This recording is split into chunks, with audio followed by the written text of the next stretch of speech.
শ্রীমদ্ ভগবদ্ গীতা দশম অধ্যায়।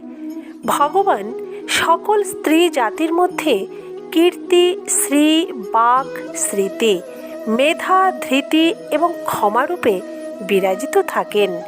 শ্রী হলেন মহর্ষি ভৃগুর কন্যা, বাক হলেন ব্রহ্মার কন্যা এবং বাকি পাঁচজন হলেন প্রজাপতি দক্ষের কন্যা।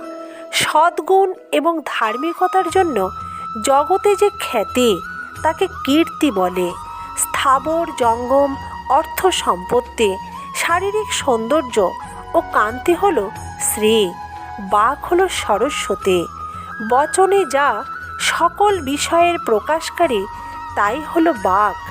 পূর্বেকার অনুভূত বা জানাশোনা বিষয়কে পুনর্বার স্মরণে আনার যে শক্তি তাকে স্মৃতি বলে।